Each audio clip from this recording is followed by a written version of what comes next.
নমস্কার বন্ধুরা, আমি এখানে ডিম নিয়েছি দুটো। ডিমের দো পেঁয়াজি করতে হয় কেমনে, আর হলুদ মরিচ লবণ দিয়ে মেখে রেখেছি। এখানে পেঁয়াজ কুচি নিয়েছি, কড়াই দিয়েছি। কড়াইতে তেল দিয়েছি 1 টেবিল চামচ। আর পেঁয়াজের মধ্যে হলুদ মরিচ লবণ দিয়ে মেখে রেখেছি। এখন এটাকে বাদামি কালার হলে ডিম দেবো। আমি 2 মিনিট পর ফিরে আসছি। 2 মিনিট পর ফিরে এসে আমি ডিম দিয়ে দিয়েছি।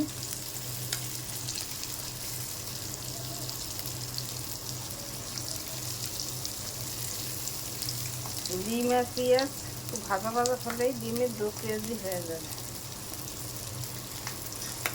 ডিম ফিরিয়ে দিচ্ছি।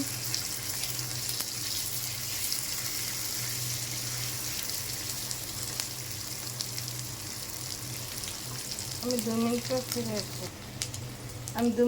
ফিরে আসছি। আমার ডিমের দো পেঁয়াজি হয়ে গেছে। আপনারা এইভাবে ঘরে তৈরি করে খেয়ে দেখবেন, খেতে অনেক সুস্বাদু।